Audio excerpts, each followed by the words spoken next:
저희가 그 자유마을 우리 일꾼들 이제 훈련을 시키는 시간 아닙니까? 그래서 귀한 두 분 목사님 말씀 참 감사드리는데 제가 오늘은 준비를 해온 게 있는데요. 그 시간상 다 하지 못하고 마칠 것 같아서 제가 앞부분은 짧게 하고 뒤에 꼭 하고 싶은 얘기를 제가 강조하겠습니다. 최근에 그 더러운 평화 얘기가 많이 나왔죠. 더러운 평화인데 그 더러운 평화가 이긴 전쟁보다 더 낫다. 그것이 이제 좌파들의 접근인 것인데 민주당은 그러면서도 이 더러운 평화론도 선택적으로 하고 있습니다. 이 더러운 평화를 주장한다면 일관되게 해야 되는데 선택적으로 그 인간들이 하고 있다는 뜻이에요. 이재명도 더러운 평화의 강조자인데 이 사람이 최근에 처음 말한 것이 아니라 2016년 성남시장일 때 북한이 4차 핵실험을 했거든요. 그런데도 더럽고 자존심 상하고 돈이 많이 들더라도 평화가 낫다. 이런 주장을 2016년부터 한 인간이에요. 또 문재인이 대북전단 처벌에 관련된 법을 만들었을 때에도 북한 도발을 감싸는 더러운 평화를 지지했던 사람입니다. 다음이요. 또 문재인도 똑같은 인간이죠. 가장 나쁜 평화론, 가장 좋은 전쟁보다 가장 나쁜 평화의 가치를 부여한다. 두 인간이 똑같은 맥락을 가지고 있고 그렇습니다. 만약에 이 더러운 평화가 더 낫다면요, 여러분 근데 이게 6.25 전쟁이 터졌을 때 우리가 목숨 걸고 싸울 필요가 없죠. 그냥 항복하면 되잖아요, 그렇죠? 그게 더러운 평화니까. 그래 우리가 많은 사람들이 목숨 걸고 나라를 지키고 조국을 지켰단 말이죠. 임진왜란 때 이순신 장군이 왜 우리가 영웅의 칭호로 받습니까? 이순신 장군이 더러운 평화가 좋았다면 일본과 싸울 필요가 없죠. 그럼 지면 되는 거죠. 그러나 이순신 장군이 그 임진왜란에서 나라를 지켜서 목숨을 건 싸움을 했기 때문에 나라가 지켜진 것이죠. 최근에도 예컨대 만약에 가정코 북한이 갑자기 연평도나 백령도를 점령한 다음에 우리 보고 휴전하자 그러면 우리가 아이 더럽지만은 평화롭게 살자 그렇게 접근하면 되겠냐 이런 뜻입니다. 러시아가 우크라이나를 지금 전쟁 중에 있는데 이런 경우에도 러시아의 눈치만 보면서 이 러시아를 옹호하는 듯한 발언들을 하는 것은 더러운 평화와 다 일관되게 연결되는 것입니다. 다음입니다. 그러면 우크라이나의 전쟁의 핵심이 뭐겠어요? 첫째가 러시아가 남의 나라 영토를 뺏는 전쟁이죠. 그렇죠? 두 번째로는 어린아이를 포함해서 수많은 사상자를 만들어냈어요. 그래서 유가도 올라가고 곡물 가격도 올라가기 때문에 전 세계가 이 러시아 때문에 고통을 받고 있습니다. 그렇다면 우리는 다른 걸 떠나서 본능적으로 러시아가 잘못한 것이다. 본능적인 거부감이 발생해야 되는데 다음이 우리나라의 몇 인간들을 보면요, 러시아 우크라이나 방문에 대해서 다음 걸 먼저 볼래요? 다음 순서를 제가 잘 못했다고 그래. 다음 이상하다. 이 민주당 인사들이 얘기한 내용을 제가 소개하려고 하는데 안 나오는데 다시 앞으로 가요. 앞으로 나오겠죠? 여기 나오네. 이 김태년이라는 인간이 있잖아요. 그 우크라이나 방문을 했더니만 러시아에 대한 선전포고다 이런 말을 해요. 김병주라고 아시죠? 사성장군. 자 우리 황준선 장로님이 사성장군을 해야 되는데 저런 인간이 사성장군을 했기 때문에 나라 꼴이 개판된 것이죠. 저 인간이 뭐라 그래요? 윤 대통령은 러시아 적대국임을 자처한 것이다. 우리 안보를 위험에 빠뜨릴 수 있다. 그래서 우리가 똥별이라는 말을 쓰게 되는데 그럼 예컨대 문재인이가 과거에 친중 행태를 보였을 경우에 미국의 적대국임을 자처한 것 아니냐 그런 말을 했어야 모르는 것이죠. 그런 말을 안 하고 있단 말이죠. 다시 앞으로 가봐요. 우리가 윤 대통령이 우크라이나를 방문한 것은 첫째 뭡니까? 간단히 자유를 지키겠다고 하는 맹세가 거기에 해당되는 것이에요. 자유와 생명과 주권을 지키려는 사람들을 돕는 것이 뭡니까? 우크라이나 방문이 된 것이에요. 러시아는 어떤 존재입니까? 유교의 원흉이에요. 깡패 국가입니다. 그게 두렵습니까? 민주당은 왜 부끄러워야 되느냐? 가해자 편을 들고 있기 때문에 부끄러울 줄 알아야 되는데 좀 한심한 것이죠. 우크라이나 방문은 윤 대통령만 한 것이 아니라 G7 국가의 모든 정상들은 다 예외 없이 방문을 한 바가 있어요. 여기 갈 때는요, 보니까 바이든 대통령도 10시간 기차를 타고 가신 거예요. 비행기가 뜨기가 어려웠기 때문에 그 정도 고생을 해야 우크라이나 방문을 할 수가 있는 것입니다. 다음에 이것만 있는 것이 아니라 경제적 이익들에게 크게 돌아올 것으로 우리가 볼 수가 있지 않습니까? 그래서 윤 대통령이 1억 5천만 달러의 인도적 지원을 우크라이나에게 하겠다. 1억 5천만 원이 아니라 1억 5천만 달러를 지원해 주겠단 말이죠. 그것도 결국 뭐가 됐습니까? 전후 복구 사업에 우리가 강한 지분을 가질 수 있다라고 보기 때문에 이런 과감한 투자를 하고 있는 것이죠. 다음에 더러운 평화는요, 우리에게 뭐만 줍니까? 침략과 불정밖에 없는 것이에요. 매우 무책임한 구호다 이렇게 볼 수 있습니다. 우리가 다 알잖아요. 평화를 원한다면 전쟁에 대비해야 될 것이고, 평화협정, 수없는 평화협정이 평화협정으로 끝난 지는 하나도 없었죠. 다 아시잖아요. 최근에 아프간, 베트남 여기에 속한다는 이런 뜻입니다. 다음에 우리가 대북제재를 얘기하면요, 대부분 그래요. 전쟁하자는 거냐? 이런 소리를 많이 합니다. 대칭적인 보복을 하겠다고 하면 우리를 전쟁광으로 몰아가는 인간들이 좌파들의 모습이고 구호입니다. 다음이요. 없어요? 있지. 우리가 1989년 미소가 냉전을 종식했지 않습니까? 여러분, 미국과 소련이 냉전을 종식한 것이 대화로 했습니까? 대화로 한 거 아니에요. 미국이 소련에 대해서 힘의 절대적 우위를 가졌기 때문에 소련이 무너진 것입니다. 강력한 힘의 우위가 있었기 때문에 소련이 무너진 것이지, 미소가 만나서 대화로 그거 한 거 아니란 말이죠. 소련이 그렇게 공산화혁명을 했지만 결국은 먹고 사는 문제를 해결하지 못했던 것이에요. 저도 깜짝 놀랐죠. 핵무기까지 있는 소련이 어떻게 저렇게 무너질 수 있을까? 개인적으로 의문이 많이 있었지만 역시 먹고 사는 문제 해결하지 못했거든요. 북한도 역시 마찬가지다. 저는 이렇게 확신하고 있습니다. 맞아요. 제가 한 1990년 이후에 여러분 기억하실지 모르겠지만 대한민국의 소련의 여대생들이, 러시아 여대생들이 우리나라에 취업을 하러 왔습니다. 각종 카페나 술집에서 도우미를 많이 했거든요. 한국에 취업을 하러 왔어요. 그게 얼마나 놀랍니까? 미국과 소련이 서로 대칭 관계로 이분화돼서 세계를 지배했었는데, 거기에 있는 여자 대학생들이 근데 한국에 와서 취업을 하고 있다는 사실은요, 놀라지 않을 수 없는 것이죠. 스타킹은 뭐냐면, 김문수 위원장이 소련에 가서 보니까, 소련을 방문해 보니까 여대생들이 스타킹 살 돈이 없어서 몸을 파는 현장을 보고 그분이 돌아섰다는 것이에요. 그러니까 이론과 실제가 전혀 맞지 않는 상황이 된 것이죠. 다음에 며칠 전 그 문재인이가 그랬지 않습니까? 냉전적 사고에서 벗어나지 못한 사람이 많다, 있다고 소리하고 있는데, 지금 대한민국의 냉전의 주범이 누군가요? 북한. 김정은이가 냉전의 주범이란 말이죠. 그들은 핵 포기를 절대 할 수 없다. 법령상 2022년에 법령으로 공포를 했거든요. 과거에는 핵을 방어용으로 쓴다고 그랬지만 지금은 공격용으로도 할 수 있는 것이고 절대로 포기는 못한다.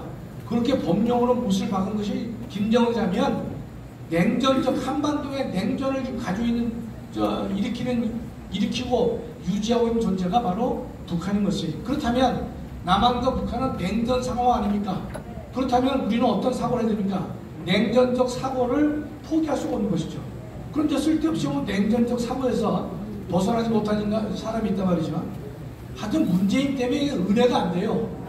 제가 볼 때 기도도 안 되고 그 인간 빼고 기도하려니까 짜증 낙서 말이죠. 하여튼 저 정말 사탄이에요. 이게 예수 믿는데 아주 방해가 되는 인간이 저 인간이라는 거죠.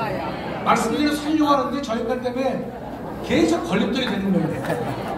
저걸 죽여야 살려. 하여튼 정말 하나님께서 하시겠죠. 그죠? 다음. 제가 오늘 주제가 뭡니까? 선택적 평화론이잖아요. 이 더러운 평화를요, 이 인간들은 중국하고 북한하고 러시아에게만 적용을 하고 일본에도 적용하지 않아요. 다음에 예를 들어보면 북한이 개성공단 파괴했잖아요. 예. 그럴 때는 어떻게 합니까?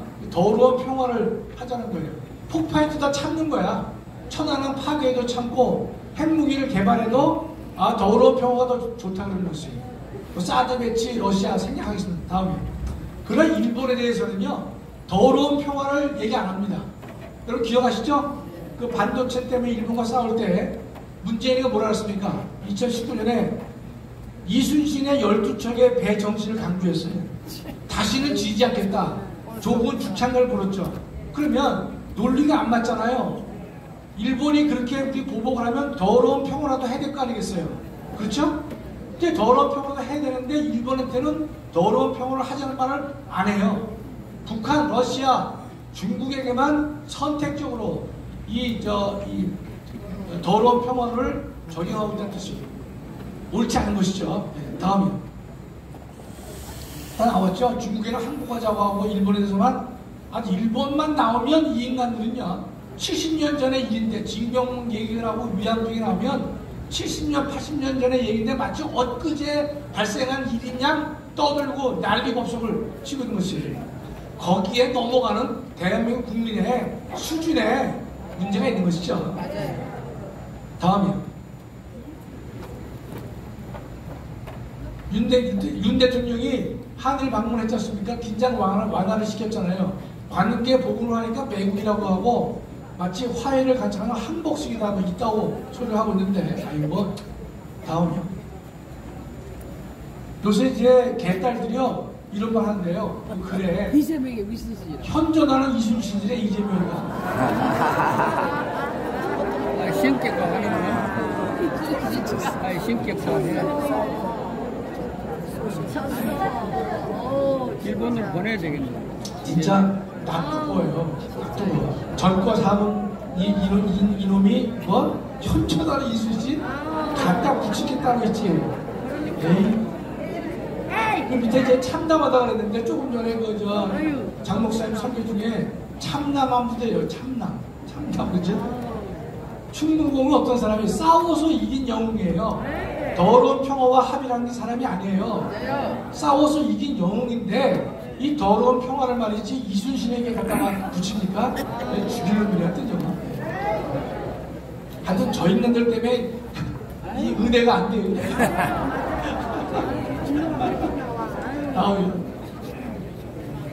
뭐 와인버가의 넥스트 워가 그랬는데 뭐 좋은 내용이지만 이미 국정원에서는요 이 넥스트 워와 관련된 내란 조짐에 대해서 어떻게 대처할 것이냐 이미 대한민국 국정원은 이미 연구가 끝난 상태입니다. 제가 그 국방 기밀을 많이 알고 있는데 제가 말을 잘 안 하죠. 방위나 말을 안 하는 게 아니라 국가 기밀이라 제가 말씀 안 드리는 거예요. 그렇게 웃자고요. 내일은 한국이다. 뭐 폼페이오가 말았고 또 이 마크 밀리 합참의장이 얼마 전에 며칠 전에 얘기했죠. 김정은은 예측 불가 인물인데 한반도는 상황에 따라서 며칠 이내에 전쟁이 가능한 적이다 말이죠. 참 여러 번 경험하다 보니까 불감증 속에 살고 있는데 하여튼 우리는 기도하면서 살고 있는 것이에요. 다음에 제가 이제 뭘 좀 강조하려고 하는가 하면요. 목사님께서 자유일보, 자유마을, 자유일보, 자유통일당, 포스트 모바일 설명하는데 여기서 몇 가지만 제가 설명을 드릴게요. 지금 유튜브가 있기 때문에 제가 이 말을 더 하고 싶은데 이 자유일보에 대해서 어떤 장로님이 저한테 연락이 와서 한번 좀 상담을 하자는 거예요. 그래서 제가 만났어요. 이 앞에 투서에서 만났는데 이 양반이 보통 보면 다 그래요. 이게 만나서 보면 좋은 얘기도 하지만 자기 주장을 해야 되는데 자유일보의 내용이 별로 없다는 거예요. 네? 그래서 내가 신경이 나가지고 제가 이렇게 보기에는 사람이 유해 보여도요. 제가 상당히 까다롭습니다. 네. 근데 제가 뭐랬냐면 자유일보가 무슨 내용이 없냐 말이지. 요새 이 제목을 잘 달고 있단 말이지. 거기에 수많은 글들이 많이 실려오잖아요. 그렇죠? 그것만 읽어도 한 달에 15,000원은 충분히 빠지는 거예요. 제가 그 장로님한테 뭐랬냐면 자유일보를 그런 지금도 능력이 있고 또 하나는 자유일보 구독으로 생각하시면 안 된다는 뜻이에요. 애국 헌금하는 거예요. 애국 헌금하는 차원에서 이걸 봐야지 자유일보 구독을 했는데 신문 구독이다? 잘못된 생각이라는 뜻이에요. 두 번째 자유통일당 목사님 맨날 1,000원 말씀하시지만 요새 1,000원은요 노숙자도 싫어해요. 제가 지난번에 그 신세계에서 어떤 사람이 이제 노숙자도 아닌데 국어를 하더라고요 저한테. 그래서 하는 말이 3,000원만 발라보고 3,000원. 그래서 제가 요새 이런 분들은 1,000원은 아니고 3,000원이 미니멈인가 보다. 자유통일당이 여러분 1,000원 하려면요 제 말을 기억하세요. 최근에 신세계에서 만난 그 국어라는 사람이 요구하는 금액이 3,000원이에요. 3,000원.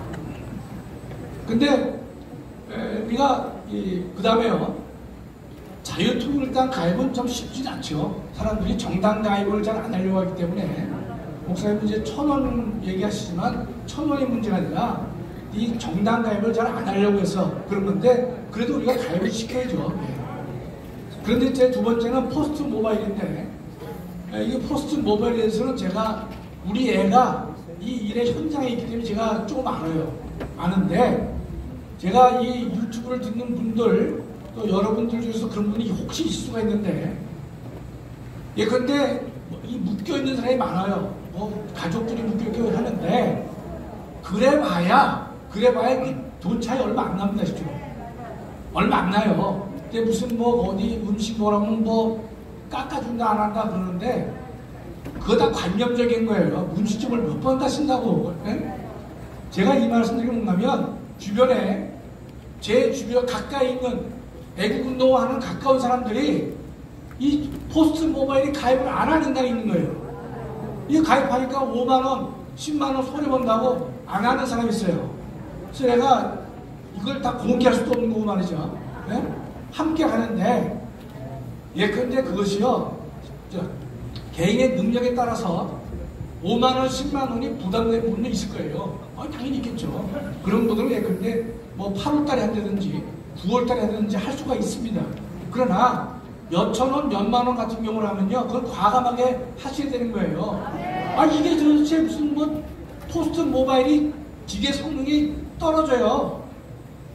그동안에 가지고 있던 건 약하단 말이에요. 그러나 약하면 약한 대로 우리가 저거 하는 이유는 목사님께서 지시도 하셨지만 이 수입을 통해서 청년들을 일깨우고 또 우리 자유주정에 수많은 애국 헌금으로 사용하시기 위해서 하는 거기 때문에 그 목적으로 하는 거예요. 거기에서 뭐 근데 1, 2만 원 손해가 본다. 당연히 그 애국 헌금하면 되는 거죠. 또 제가 왜 흉을 보는 사람이었느냐? 10만 원, 15만 원을 낼 수 있는 충분한 능력에도 불구하고 안 하는 인간들이 있다는 거예요. 주변에. 제가 승주 같으면 다 공개해보고 싶은데 제가 공개하려다가 기도하고서 공개 안 해요. 기도했어요. 하여튼 12월까지 그런 인간이 있으면 제가 다 공개합니다. 제가. 그런 무슨 놈의 애국운동 한단 말이죠. 그런 정신으로 뭔 놈의 애건데 애국운동 하니까 현치하는 거예요. 제가 볼 때 무조건 애건데 뭐 성능이 어떻고 성능은 이게 속도가 느리더라고요. 제가 잘 모르는데 하여튼 좀 느려. 느리면 느린데 그렇게 핸드폰 보면 되지. 그게 빨라야 돼요. 때문에 이 가격도 근데 경쟁력이 약한 경우도 있어요. 그러나 무조건 들고 확대시키고 그게 지금 예컨대 애국운동인 것이죠. 이거 들었는데 100만 원씩 차이 난다 그건 말할 수 없잖아요. 그러나 자기 능력 봐서 뭐 몇만 원은 손해볼 수 있다 그러면 애국 헌금이 되는 것이고 자기 능력에 15만 원, 20만 원 손해볼 수 있다. 20만 원 헌금할 수도 있잖아요. 그런 걸 왜 따지고 있냐래 따지면서 그런 걸 따지면서 애군동하니까 안 되는 게 일이에요. 그 다음에 마지막으로요, 선교카드인데 제가 이제 그저께 선교카드 가서 했어요. 근데 선교카드에 대해서 정확하게 이 개념을 이 등록 신청해서 하는 걸다가 모르는 분이 있는데요. 선교카드는 NH 농협은행을 가야 돼요. 농협은행. 농협을 가시면 안 되고 농협은행을 가야 되는 거예요. 거기에 뭐 중앙에다 뭐가 여러 가지 단어가 나오는데 지난 토요일 날인가 너 안에서 얘기함에도 불구하고 또 댓글에 보면 뭐 중앙에다 아니다 이렇게 얘기를 하는데 제가 경험을 했잖아요. 농협은행 가면 다 됩니다. 그냥 농협은 안 된다는 뜻이에요. 이게 무슨 말이냐면 농협은 농업협동조합이죠. 대한민국의 수백만 농업협동조합이 농협중앙회라는 조직에 다 들어가 있어요. 들어가 있는데 농협중앙회는요, 자기 소속 중에 은행 업무를 담당하는 그 기관이 따로 있어요. 그게 농협은행이에요. 나머지는 은행 업무를 하지 않는 자발적인 조직이 되는 것이에요. 아시겠죠? 그러니까 농협은행이 아닌 경우에 가면 자기네끼리 현금 거래도 하고 뭐 저금도 하고 그런 일을 해요. 그러나 은행 업무를 할 수가 없다는 것이에요. 그러니까 여러분이 가실 때는 간단히 선교카드 할 때 이 제목에 농협은행, NH 농협은행이라고 되어 있는 걸 가시면 100% 되는 것이에요. 그러나 다른 데 가면 발걸음을 2번 하니까 귀찮잖아요. 그러니까 중앙에다 뭐다 따질 것 없이 농협은행 가서 선교카드를 하겠다 그러면 처음에 이 사람들이 생소한 느낌을 가져요. 그러나 선교카드다 그러면 뭐 청교도 뭐 얘기가 나와요. 그러면 맞다. 선교카드다 말이죠. 그러면 선교카드를 우리가 만들어서 그게 뭐 1000만 장이 되면 22조라고 하니까 우리가 좀 1000만 장 돼야 되겠지만 하여튼 한 장에도 더 만들어서 선교카드는 우리가 더 말하기 쉽잖아요. 그렇죠? 그래서 가능한 그걸 갖다가 이제 저도 다른 카드를 중단하고 선교카드로 열심히 쓰려고 하는 거예요. 제가 선교카드 말씀드린 것은 농협은행만 가면 선교카드가 됩니다. 그래서 선교카드를 얘기하시면 담당 직원이 있다 없다 그런 말을 할 수가 없다는 것이에요. 아시겠죠? 그래서 우리가 이거를 자유일보 그러면 15,000원 아닙니까? 자유통일당 10,000원 하면 25,000원이에요. 그러면 포스트 모바일만 빼면 한 달에 25,000원의 회비를 내면 우리가 애군농을 열심히 할 수가 있는 것입니다. 이거를 해야만 국민의힘이 우리를 무시하고 민주당도 무시하고 조중동도 무시하고 그런 그 상황에서 우리의 존재를 분명히 알릴 수 있는 일을 우리가 먼저 해야 된다는 뜻입니다. 반드시 해야 된다는 뜻이에요. 네, 감사합니다.